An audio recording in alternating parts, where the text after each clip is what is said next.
Hi friends, எல்லோரும் எப்படி இருக்கீங்க? டே இன்றைக்கி எப்படி போச்சு அப்படிங்கிறத உங்களோட ஷேர் பண்ணியிருக்கேன். ஸோ வாங்க பார்க்கலாம்.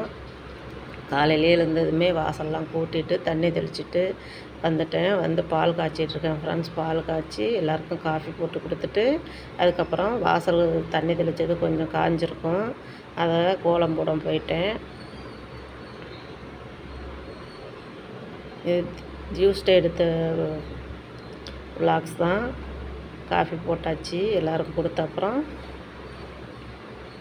கோலம் போட்டாச்சு ஃப்ரெண்ட்ஸ். பாருங்கள் கோலம் எப்படி இருக்குன்னு. போட்டுட்டு காலையிலேயே பிரேக்ஃபாஸ்ட் வந்து தோசை தான், எல்லாருக்கும் கொடுத்தாச்சு. அதுக்கப்புறம் மதியத்துக்கு பருப்பு வேக வச்சுருக்கேன்.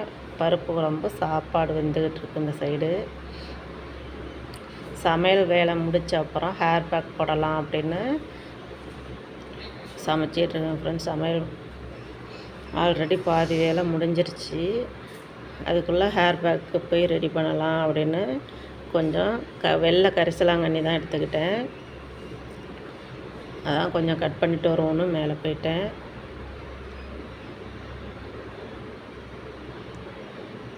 நல்லா தலை சூப்பராக இருந்துச்சு. அதை கொஞ்சம் கட் பண்ணி எடுத்துக்கிட்டேன். ஒரு கையில் வீடியோ செல்லை பிடிச்சிக்கிட்டு தான் எடுத்திருக்கேன். அதுக்கப்புறம் ரோஸ்மேரியும் கொஞ்சம் எடுத்துக்கலாம் அப்படின்னு ரோஸ்மேரியும் கட் பண்ணி எடுத்துக்கிட்டேன்.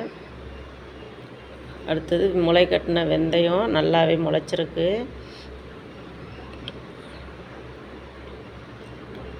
வெந்தயத்தையும் சேர்த்துக்கிட்டேன்.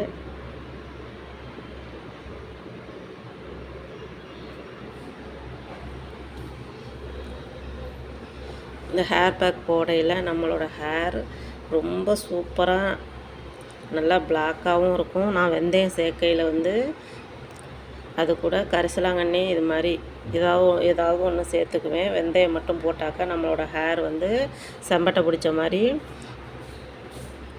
இருக்கும், பிளாக்காக தெரியாது. அதனால தான் நான் வெள்ளை கரிசலாங்கண்ணியும் சேர்த்துக்கிட்டேன், ரோஸ்மெரியும் சேர்த்துருக்கேன் ஃப்ரெண்ட்ஸ்.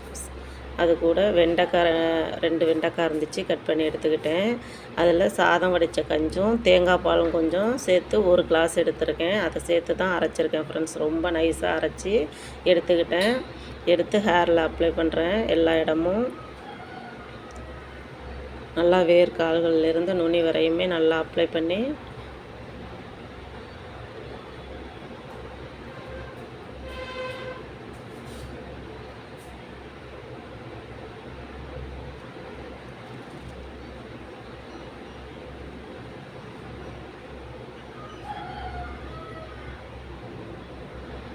இப்படி இருக்கையில் நம்மளோட ஹேர் வந்து பாதியிலேயே கட் ஆகுது.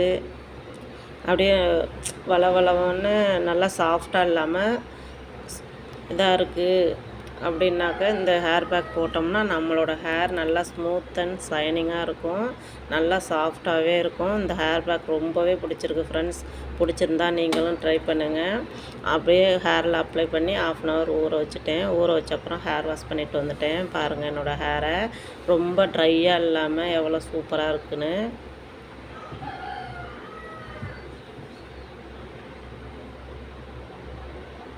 முடி வந்து ரொம்ப ட்ரை ஆகாமல் பார்த்துக்கணும் ஃப்ரெண்ட்ஸ். அப்போ தான் நம்மளோட ஹேர் வந்து அந்த வெடிப்பு, அந்த நுனியில் கட் ஆகுறதெல்லாம் இல்லாமல் சூப்பராக வளரும்.